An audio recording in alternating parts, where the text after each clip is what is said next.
پھر انفال میں کچھ اور چیزیں اس طرح کی جو کہ ان کے لیے نقصان کا باعث ہوں گی، تو یہ چیزیں ہم آگے جا کے پڑھیں گے، لیکن خیر ابھی تک تو ان خبروں کی نہ تو رسول اللہ صلی اللہ علیہ وسلم کو اس کی خبر ہے اور نہ ہی مسلمانوں کو اس کی خبر ہے، تو ابھی تو ان کو بھی نہیں پتا، تو یہ لوگ مذاق اڑا رہے ہیں۔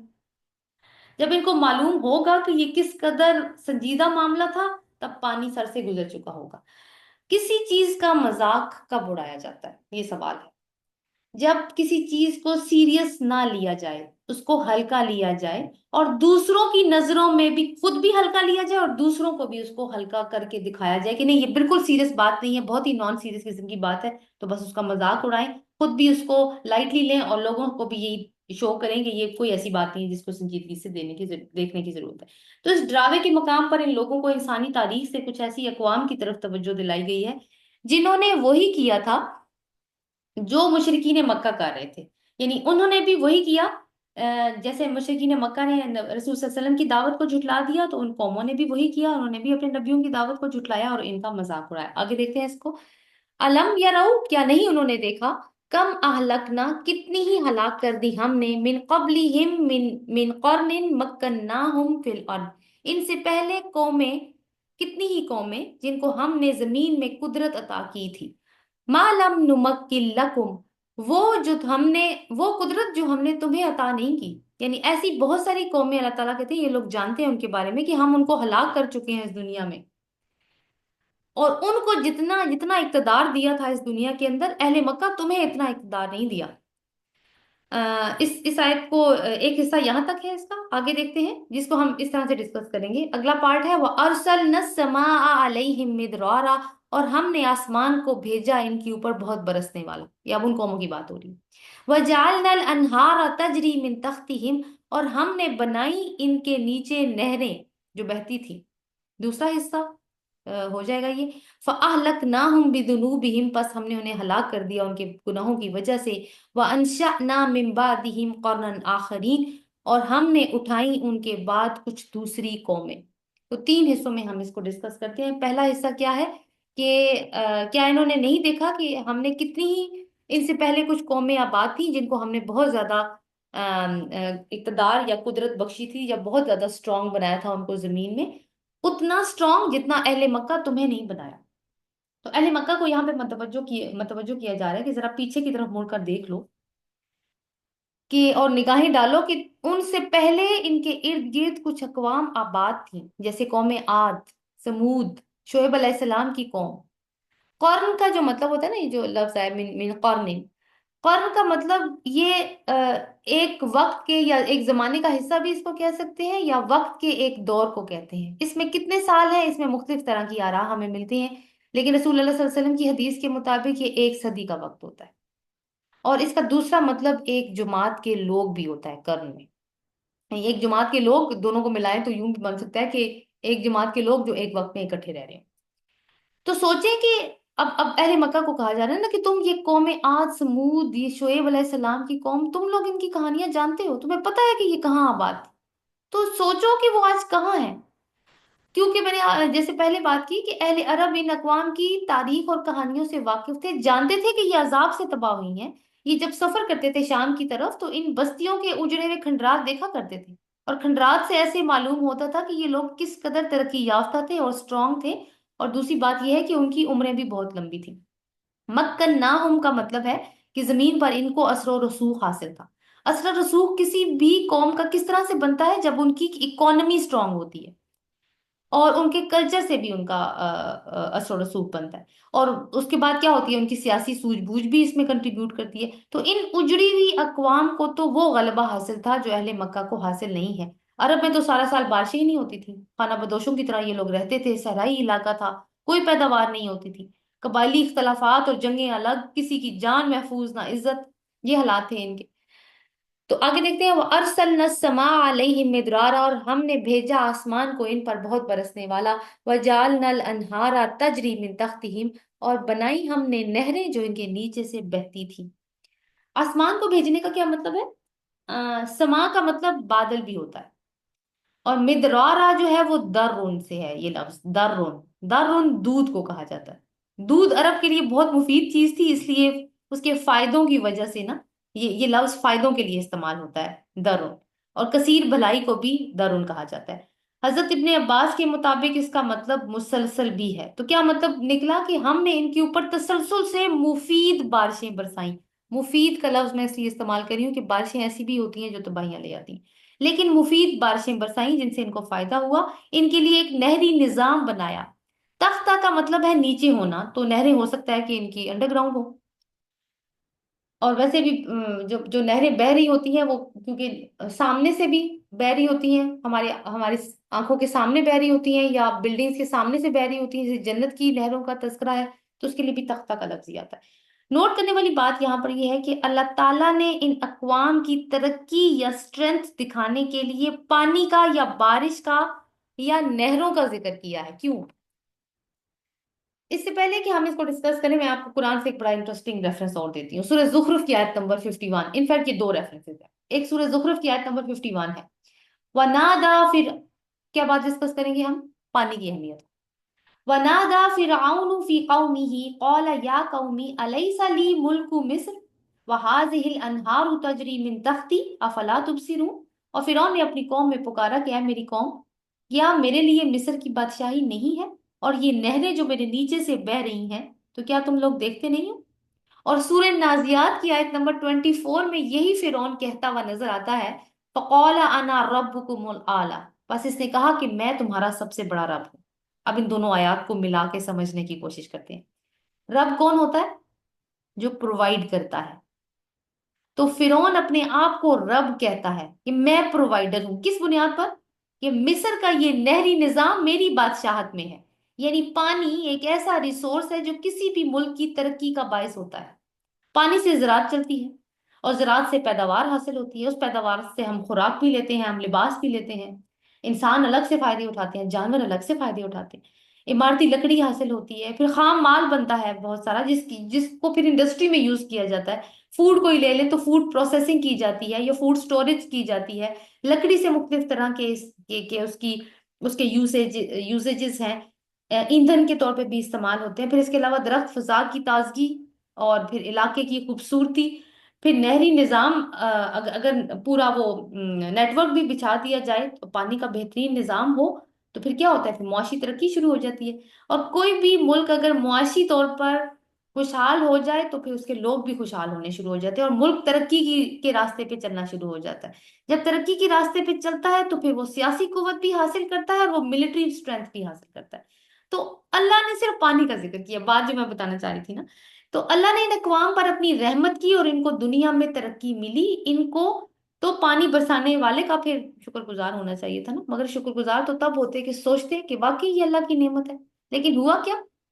آگے اگلا حصہ، فَأَهْلَكْنَاهُمْ بِذُنُوبِهِمْ، بس ہم نے ہلاک کر دیا ان کو ان کے گناہوں کی وجہ سے، وَأَنشَأْنَا مِن بَعْدِهِمْ قَرْنًا آخَرِينَ، اور اٹھائی ہم نے ان کے بعد دوسری قومیں، مگر یہ اقوام ہلاک ہو گئی۔ اتنی اسٹرانگ اقوام، اتنی معاشی ترقی کرنے والی، یعنی جس کو کہیں کہ کیا کہتے ہیں، اسٹیبل تھرڈ ورلڈ کنٹریز نہیں تھے یہ، کیوں تباہ کیے گئے؟ گناہوں کی وجہ سے۔ کیا گناہ تھا ان کا؟ ناشکری، اور پھر رب کی نافرمانی۔ جب انسان مالی طور پہ مضبوط ہو جاتا ہے نا، یا جب اللہ تعالیٰ زمین پر انسان کو اقتدار بخش دیتا ہے، تو جو صاحبان اختیار بن جاتے ہیں یا جو صاحبان اقتدار ہوتے ہیں، وہ سب سے پہلے اس حقیقت کو بھولتے ہیں کہ یہ اقتدار انہیں اللہ کی طرف سے ملا ہے۔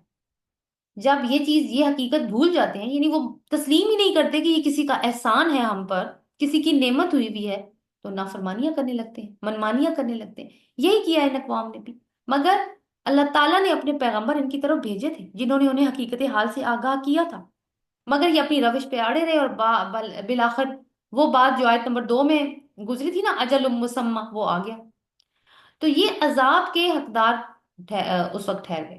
تو پوری کی پوری جو اقوام ہے وہ جڑ سے اکھاڑ کر پھینک دی گئی، اور اللہ تعالیٰ کی یہی سنت ہے کہ ایک وقت عمل کا دیا جاتا ہے، اللہ تعالیٰ اس میں ہدایت کا پورا انتظام بھی کرتے ہیں، مختلف طریقوں سے آزمائش ہوتی ہے، اس بات کو نوٹ کر لیجیے، یہ آگے آئے گی، مختلف طریقوں سے اس قوم کی آزمائش ہوتی ہے، کبھی کبھی نعمتوں کی کثرت سے اور کبھی کبھی نعمتوں کی قلت سے، لیکن اگر قوم نہ سمجھے تو جو مدت دی ہوئی ہوتی پھر وہ ختم ہو جاتی۔ مگر آپ دیکھیں کہ اس پوری مدت کے دوران اللہ نے ہدایت کا نظام انتظام کر کے رکھا۔ تو یہ عذاب جو ہے وہ پھر مختلف نوعیت کے ہوتے ہیں، جس پر آگے آنے والی آیات میں بھی بات آئے گی۔ تو ایک قوم کو جب اللہ تعالیٰ ہلاک کرتے ہیں، یہ اللہ تعالیٰ کی ایک اور سنت ہے، ایک قوم کو جب اللہ تعالیٰ ہلاک کرتے ہیں تو پھر اس کی جگہ پہ ایک دوسری قوم کو لے آتے ہیں، اور کیا کیوں لے کے آتے ہیں؟ کہ اب دیکھیں کہ یہ کیا کرتے ہیں، اب ان کا امتحان شروع۔ جیسے آل فرعون کو ہلاک کیا اللہ نے، تو اس کی جگہ پھر زمین میں بنی اسرائیل کو تمکن بخشا۔ اب یہاں پہ بھی یہی بات اصل میں اہل مکہ سے ہو رہی ہے کہ دیکھو، تم ان بستیوں پہ غور کرو جو اجڑ چکی ہیں، اور ان کے بارے میں تمہیں پتا ہے کہ وہ کس طرح کی تھی۔ اگر وہ اس طرح کی حرکتیں کر کے جن کا ذکر ہوا نہیں بچ سکی اللہ کے عذاب سے، اور وہ اتنی سٹرونگ تھی، اکانومی بھی ان کی سٹرونگ تھی، سیاست بھی ان کی سٹرونگ تھی، ملٹری بھی ان کی سٹرونگ تھی، کچھ بھی کر سکتے تھے وہ زمین میں، اگر وہ نہیں بچ سکے تو اہل مکہ تم ان کے مقابلے میں اتنے مضبوط نہیں ہو۔ تم سوچو کہ تمہارے ساتھ کیا ہوگا، اس لیے کہ روش تمہاری بھی ویسی ہی ہے جیسی کہ ان کی تھی۔ تو آج کے لیسن کو ہم تھوڑا سا کنکلوڈ کر لیتے ہیں۔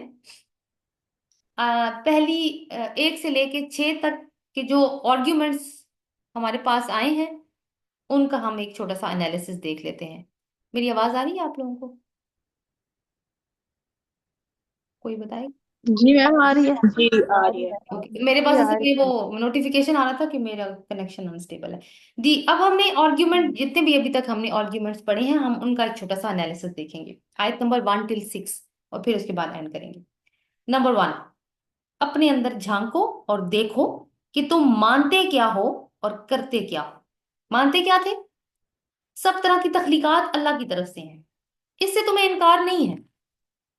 تمہیں معلوم ہے کہ کسی اور ہستی کے پاس تخلیق کی صلاحیت نہیں ہے، تو تمہیں تو اس ہستی کو سب سے امتیازی حیثیت دینی چاہیے تھی نا، مگر تم نے کیا کیا؟ تم نے تو بت تراش لیے اور ان کو خالق کا برابر کا درجہ دے دیا۔ تو بتاؤ، یہ سوال یہ ہے کہ یہ تم نے کس دلیل کے اوپر جا کے کیا ہے کام؟ کہاں سے دلیل پکڑی ہے تم نے؟ دوسری بات، چلو اب اپنے آپ کو دیکھو، تم مٹی سے بنے ہو، اپنے بتوں کے سامنے جن کو تم خالق کا شریک بنا چکے ہو یہ مٹی رکھ دو، کیا وہ اس کو دیکھ بھی سکیں گے؟ بنانا تو دور کی بات۔ دوسری بات، تم اپنے آس پاس لوگوں کو پیدا ہوتے ہوئے بھی دیکھتے ہو، مرتے ہوئے بھی دیکھتے ہو۔ سوچو تو صحیح، یہ کون کر رہا ہے؟ اگر تمہیں یہ بتا دیا گیا ہے کہ مر جانے کے بعد بھی وہ خالق تمہیں دوبارہ اکٹھا کر سکتا ہے، خالق تمہیں دوبارہ اکٹھا کر سکتا ہے، تو کس چیز کا شک ہے تمہیں؟ اور اس شک کی کیا دلیل ہے؟ بائی دا وے، ویسے شک کی کوئی دلیل ہوتی بھی نہیں ہے، تو مان جاؤ کہ یہ ناممکن نہیں ہے۔ اگر تم مانتے ہو کہ ایک اللہ ہے جس نے آسمانوں اور زمین کو بنایا اور تمہیں بھی بنایا، تو آسمانوں پر نہیں بلکہ تمہاری زندگی کے معاملات کو بھی جانتا ہے۔ تو ابھی تک اہل مکہ، اب ہم نے دیکھا کہ جن باتوں کو مانتے تھے، ان ان کے انہی باتوں سے ہی 2 حقائق ان کو بتائے گئے ہیں۔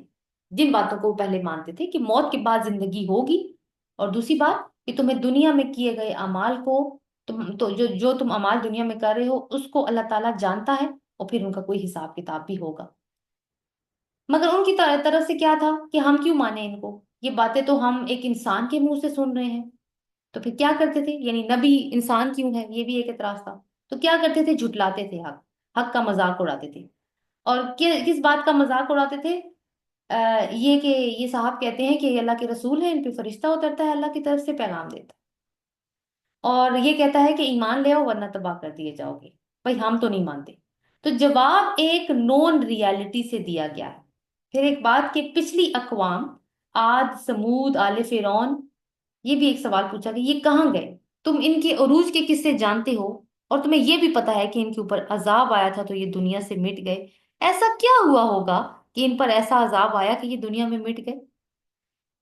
تو وجہ بتائی نا اللہ تعالیٰ نے کہ وہ گناہگار تھے، یعنی رسول تو ان کی طرف آئے تھے۔ آپ دیکھیں، قوم صالح تھی، سمود علیہ السلام آئے، قوم عاد پہ ہود علیہ السلام آئے، پھر حضرت موسیٰ علیہ السلام کو فرعون کی طرف بھیجا گیا، حضرت شعیب علیہ السلام مدین کی طرف بھیجے گئے۔ تو انہوں نے بھی، ان قوموں نے بھی وہی کچھ کیا تھا جو تم آج کر رہے ہو۔ تو ان اتنی سٹرونگ نیشنز کو اگر اللہ تعالیٰ تباہ کر سکتا ہے تو تم کس کھیت کی مولی ہو؟ تو یعنی عقل کرو، سوچو، غور و فکر کرو، پھر کسی نتیجے پہ پہنچو۔ تو قرآن دلیل اور اس دلیل سے استدلال کر رہا ہے، ان کے شعور کو جگانے کی کوشش کر رہا ہے اور ایک نظریہ ڈیولپ کرنے کی کوشش کر رہا ہے۔ کون سا نظریہ ہے وہ؟ کہ اللہ پر ایمان لاؤ، توحید کا نظریہ۔ اور یہی وہ چیز ہے جو 13 سال آپ دیکھیں کہ اللہ تعالیٰ نے کوئی شرعی حکم نہیں دیا مکی صورتوں میں، اخلاقیات کے اوپر بات آئی ہے، مگر جو جیسی شریعت ہم پڑھ چکے نا، یہ کرنا ہے، یہ نہیں کرنا ہے، اسے رکنا ہے، اس کو ضرور کرنا ہے، ایسی کوئی بات نہیں آئی۔ 13 سال صرف مائنڈ بلڈنگ کی گئی ہے ایک تھاٹ ڈیولپ کرنے کے لیے کہ کتنا ضروری ہے کہ تمہارا عقیدہ ٹھیک ہو کہ مالک، خالق، رب تمہارا صرف ایک ہی ہے اور وہ اللہ ہے۔ آج کا لیسن یہیں تک رکھتے ہیں۔ سبحانک اللہ و بحمدک، نشہد لا الہ الا انت، نستغفرک و نتوب الیک۔ آمین۔ السلام علیکم ورحمۃ اللہ وبرکاتہ۔